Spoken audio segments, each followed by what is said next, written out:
Hi everyone, Sal here from Khan Academy. Welcome to the Ed Talks live stream, subset of the homeroom. We have a very exciting conversation with Beth Gonzalez, Assistant Superintendent of Detroit Public Schools. So start thinking of questions for Beth, and you can put those in the message boards. But before we go into that, I'll give my standard announcements. Reminder that we are a not-for-profit. We can only exist through philanthropic donations. So if you're in a position to do so, please think about going to khanacademy.org/donate. Any donation makes a huge difference. There's good analysis that even every dollar donated to Khan Academy has $400 to $500 of social impact. So it's hard to find anything out there that gives you that type of social return. So hopefully think about making those donations. Special shout out to the organizations that stepped up during COVID when they saw that need for Khan Academy was even larger. Traffic had gone up dramatically to Khan Academy, but we were running higher costs. So special thanks to Bank of America, Google.org, AT&T, Fastly, and Novartis, and many others for helping us fill that gap. But we still need more help, especially we still have a multi-million-dollar gap going into 2021. Last but not least, there's a version of this that you can get in podcast form, Homeroom with Sal, the podcast. Check that out wherever you get your podcasts. So with that, I'm excited to introduce Beth Gonzalez, Assistant Superintendent of Detroit Public Schools. Beth, welcome. Hi, Sal. Thank you so much. So happy to be here this afternoon. No, and we're so happy to have you. You and other administrators like yourselves or district leaders around the country or in the world really have had a very non-enviable job over the last 9 months or so. I'd love to, hear your narrative of how Detroit Public Schools has thought about keeping kids learning as early as last March when the schools had to start being closed physically through the summer and all the way till now. Great. Yes, our roles certainly have been dynamic, and I have been really fortunate to get to connect with other leaders and like roles like mine in other cities. And it's been, it's probably one of the least anticipated, greatest challenges, but also a landscape of opportunity as well. So as we navigate through this, we think really critically about what our decisions mean for students, and then what does it mean for right now, and how can we use this opportunity long-term as well?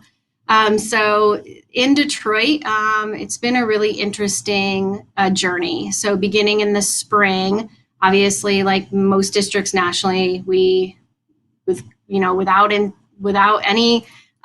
warning, we closed. And essentially, initially, we distributed paper packets to students for a 3-week period that led us up into spring break.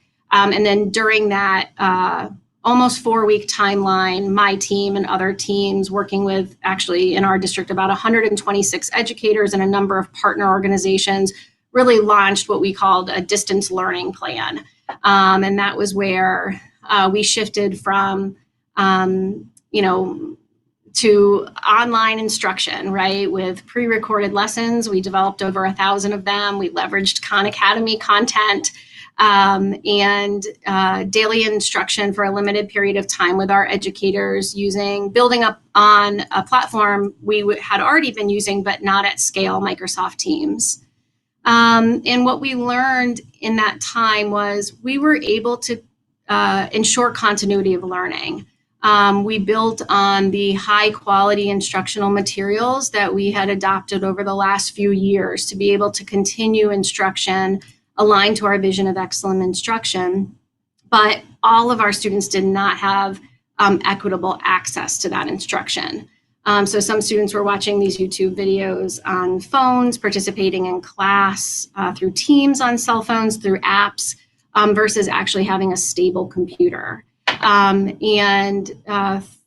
That is where in the spring, our superintendent and chief strategy officer and senior level leaders in the district really started thinking about how do we go after this complete, a huge digital divide in the city, and just frankly an inequity that still existed in our system that wasn't present in other systems, where students were able to just go home and use computers. And so when we started leading here in the district, the device ratio was at its best like 6-to-1, making it really difficult to actually do any at-scale digital learning in classrooms district-wide. So we had been doing some really intense work to move our schools to 1-to-1.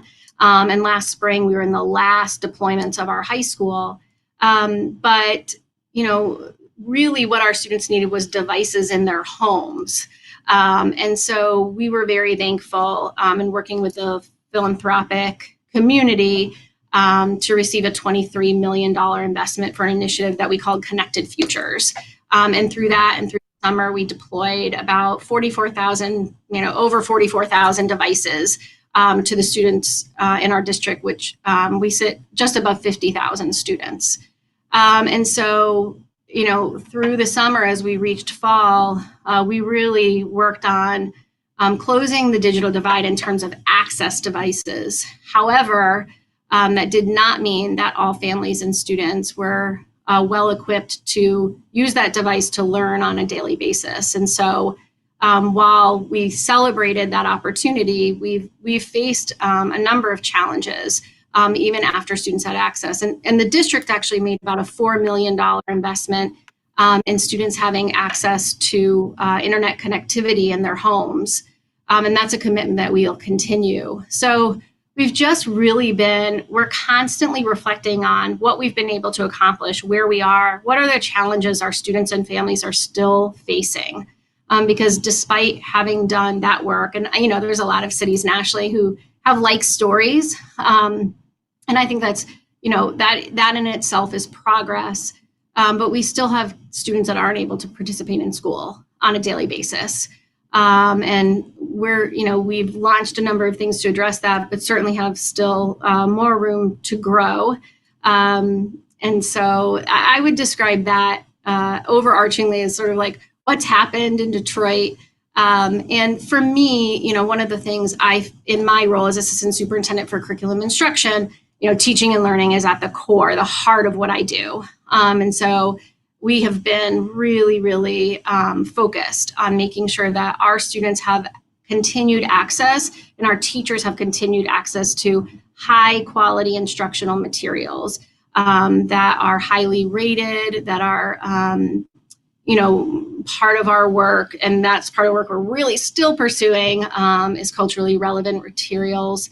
And so that's a point of pride, but there are still nuances. Like there's multiple platforms, and that's hard for kids and hard for families. So even as I share celebrations, each of those accomplishments are coupled with things that we're still working on to improve what we're doing for our students. And there's a lot in that. And once again, thank you for the heroic effort that you and your fellow district leaders have been doing. I'm curious about that percentage of kids that, or whatever the percentage is, that haven't been able to engage. How large has that been? We've been hearing that from a lot of districts. I live in a middle income, upper middle income, suburban, small school district. A school teacher shares the cul-de-sac with me. She was telling me that 5-10% of her kids haven't been engaged. I could imagine the problem could be worse in Detroit. How big is the problem there? And what are the best explanations for why these kids haven't been able to engage? And what are y'all trying to keep them engaged? Yeah, great question. We've really been looking at student engagement and attendance from a number of different perspectives. Our enrollment actually as a district has continued to increase. And we were making really significant progress on both reducing the number of chronically absent students, increasing enrollment, and increasing just healthy daily attendance rates district-wide with some exemplar schools. But the pandemic has really impacted us, and our data looks similar to what it did about 2 years ago. Students are, it's not consistent as we don't have students who we do have some students who are not coming at all, but it's inconsistent in terms of period of the day or day of the week. And the way that we're thinking about that in two ways. The first is really intentional outreach. And so we've leveraged all school staff to reach out to families, to do well checks, to offer supports beyond just academic support. So we're thinking about the mental health of the family or what additional needs they may have, whether that is food insecurity or utility assistance. And our school culture facilitators and our deans and our school staff, it's all hands on deck trying to reach out to families to understand why their students may not be participating. Beyond that, we have a team of district team members who led a large effort, including district volunteers and others, to canvass and to really go to every home for our students who haven't showed up. And, that was work I actually did myself in our neighborhoods, meeting families and talking to them face to face, of course, outside, socially distanced safely with masks on, about what challenges they're facing, and communicating with them to make sure they understand their child does have a device, their school's waiting for them, and we're eager to provide instruction and supports to their family. We now are at a place where it is really about home visits and outreach. And so despite the increased infection rates in the city and the challenges in terms of being face-to-face, we're trying to engage students as much as possible. And we're also studying the impact on their performance. So this is a national conversation that's emerged. I know a number of other school districts are grappling with this, but we have studied and we know that district-wide, when we look at quarter one performance of our students in 2019 versus quarter one performance of our students in 2020, we have about a 15% increase in F grades district-wide. And there is a variance across schools with, actually decreases in some of our, particularly in some of our lower grades, and also increases in some of our high schools where we're seeing larger total numbers of students with Fs. And so that's really pushing us to think about student engagement in a couple different ways, right? Like, how do we support kids to make sure they're coming? And then when they're coming, how do we support them to be successful in this completely new learning environment? When you did some of these home visits, what did people tell you why their kids weren't showing up to the Microsoft Teams classroom? What were the explanations you've been hearing? Yeah, there are a number of reasons which are very legitimate. So, some families faced challenges with the device they originally received, having already been broken, and not feeling like they had a resource or a solution in order to have that fixed. And in order to address that, actually, the district recently launched 13 regional hubs throughout the city, where we're providing a number of in-person supports to families, including actually device repair, online learning support, mental health resources. Actually, we are offering COVID testing to support families. And so to help make that not continue to be an issue. In the early stages of this work, when I was out in neighborhoods, in some ways, families just didn't feel like they had all of the clear communication and information about what was available to them, what they were supposed to do, how they were to participate. And so that's why the home visits were so important, because it really helped us face-to-face describe to someone what to do, get their cell phone number, and just solve the problem alongside of them. We also launched an online learning help hotline. We've had over 2,000 calls to date there, so that families can continue to call in and say, gosh, I need help. This isn't working. I don't know what to do. How do I enroll now that so much is so different? So those are a few of the reasons that families shared with us, and some of the things that we've done to try to support them and address that.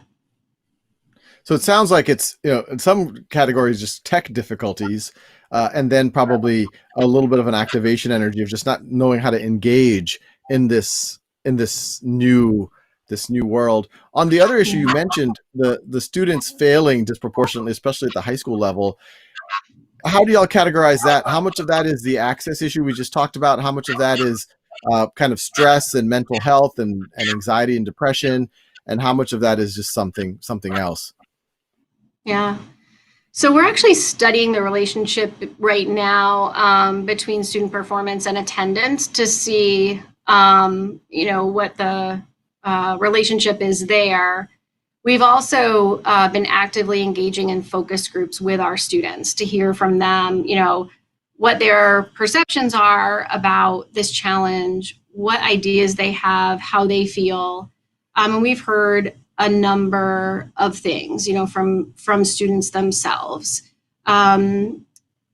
Students have articulated that, this is hard on them and it's hard on their teachers, that they sometimes are challenged by the number of platforms and what's required of them to submit assignments. They talked about examples where they had submitted work, but their teacher didn't receive it.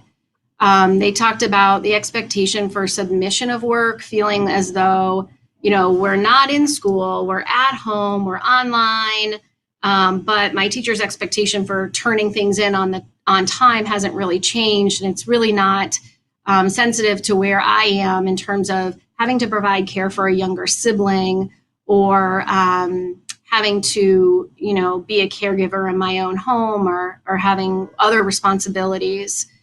So I think students are facing a number of different things. We also heard about from kids, just like you said, Sal, where, their mental health is suffering. They feel isolated. They feel alone. They say, I wake up in the morning, it's dark. I get on my computer. I finish school, it's dark. And, I don't have the same social engagement.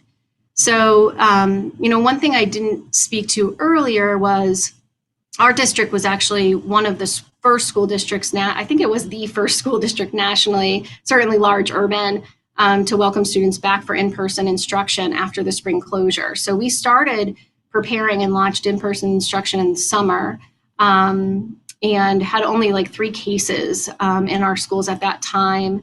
And then opened the school year with 3 different sort of implementations. One was an in-person opportunity for learning, matching teachers who were willing to teach in person with students who wanted to learn in person or whose families wanted them to learn in person. We also launched learning centers. So these students were learning online, but were able to come to an educational environment with the support of other educators like deans, school culture facilitators, assistant principals, paraeducators, academic interventionists, to make sure that they had the support they needed for the assignment submission and the online participation. And then we also had, almost 80% of our students participating just online.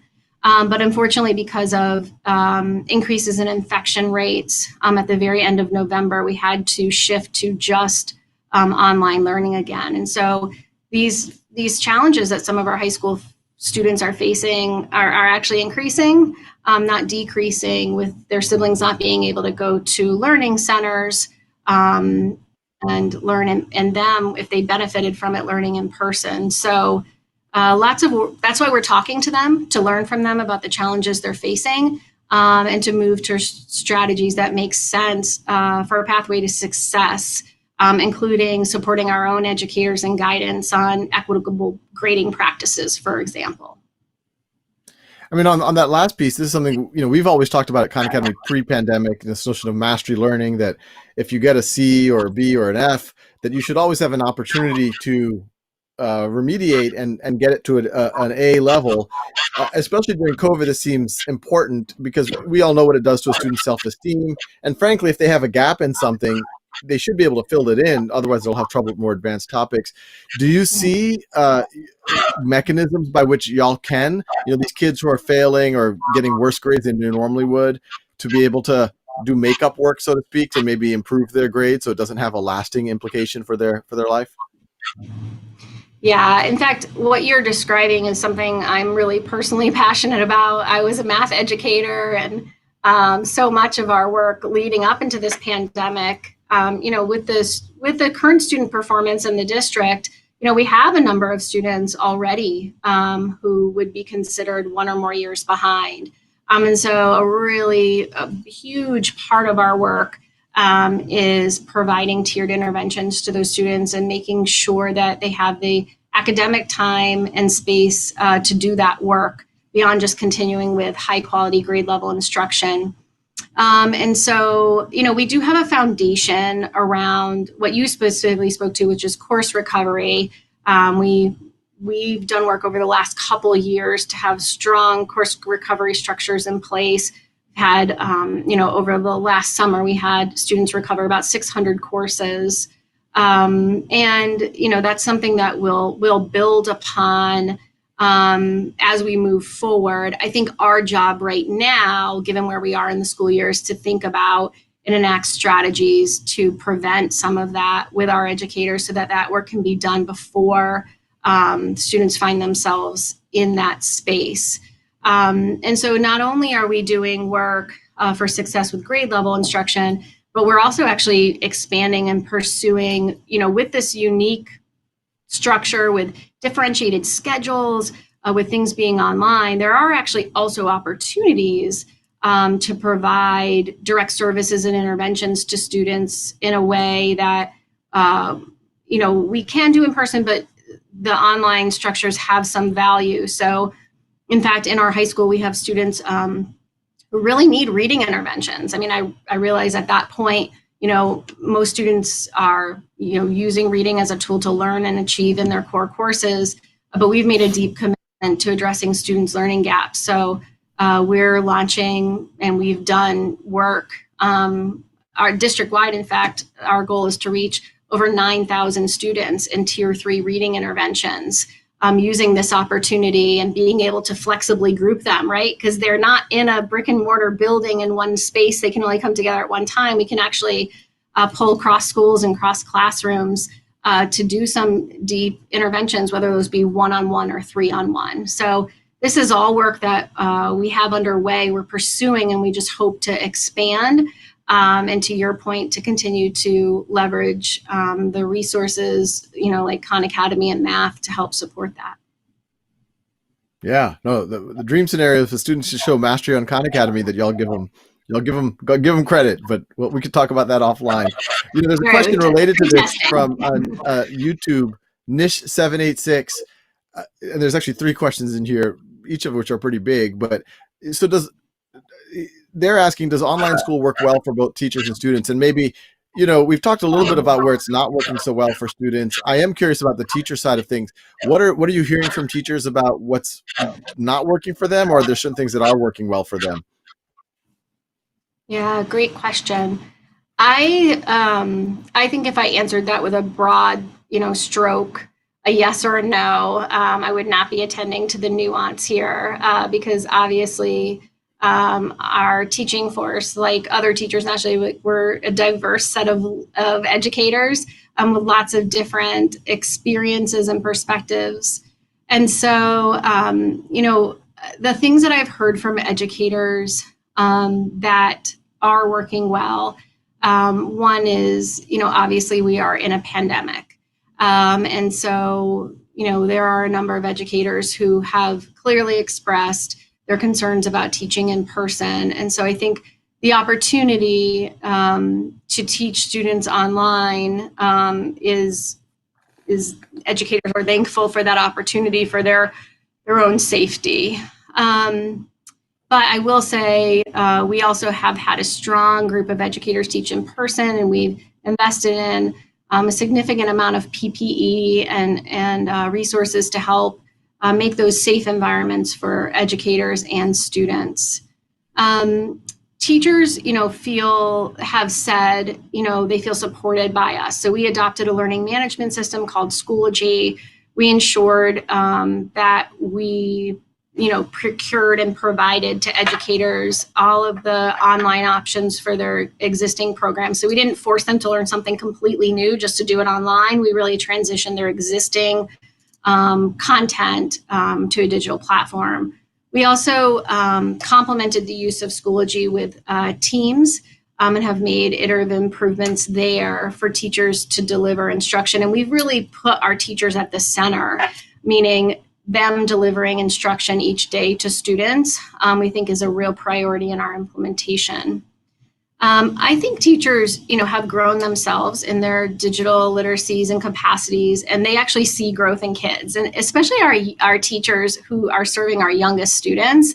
It's really fun to talk to them about the things kids have done on computers and online platforms where they've had success that they didn't anticipate. And teachers still feel deeply connected to their students. So outside of using a computer, they are, connecting with them. I talk to teachers who go to their students' homes to bring them things and work to make them successful. So I think educators still feel equivalently committed to their own students. Students are also it varies. Different kids have different supports, different prior experiences. And so there are strong examples of students who've learned new 21st century skills that they didn't previously have. We really have, we're a Microsoft district, so we've leveraged Class Notebook, Microsoft Whiteboard, and a number of other, I'm not coming up with all of the platforms, but our kids have learned to use these things. And honestly, they're things as a professional I use also. And I think some of our students have enjoyed a little bit of autonomy. And so, I will say there are positive things that will have long-term implications for what in-person learning looks like. Because I think kids will find just writing on notebook paper potentially archaic now that they have their own device. So, and there are struggles for educators and for teachers in this, but we actually, as educators, I'm really glad that question was asked, because we do need, we're so focused on what do we got to do better, but we do need to also reflect on what kinds of things have benefited students. And I'll name one last thing as a benefit, and that is expanded equitable access. So we've actually been able to expand students' access to dual enrollment in the district with our university partners, because it wasn't happening in person, so we weren't limited to just one school. So we have students participating across schools, and so we've been able to serve more students. And so I think that also has implications district-wide for when we return. How do we make sure every student in the district who wants to take Calc 3 can with a university professor? No, that's great. Well, these conversations always go by faster than I expect. Thank you so much for joining us. And, frankly, thank you for the work that you and all of the other educators, not just in Detroit, but around the world, are doing right now to keep kids learning. But it shows that, y'all are doing, I would say, better than what we could hope for, given how strange the circumstances are. And there's a lot to worry about with these kids who seem to be kind of falling off and failing or not engaged. But there's many things to be hopeful for, and it's because of your tireless effort. So thank you for that. Oh, thank you, Sal. I get to say these things, but I certainly do not do them alone. Our superintendent's leadership through this time, and actually our school board's leadership during this time, everyone in our organization is deeply focused on students, putting students first. We're committed to continue to problem solve with the community and elevate solutions to improve what they're experiencing now and support them in the years to come. So thank you so much for having me. And I appreciate it. Thanks for joining us. Well, thank you everyone for joining this conversation. Hope you got as much out of that as I did. Obviously, there's a lot of things to be worried about because of COVID, and some of these were trends that were going on even before COVID, and they've just gotten worse with kids gaps, etc. But there's some really good leadership out there in the country and the world that is making some efforts, and I think thinking about things in really interesting ways. So thanks for joining this week. This was the last homeroom for this week, and we might take a little bit of a hiatus for the holidays. So depending, but it might be the new year before we see each other again. So happy holidays. See you later.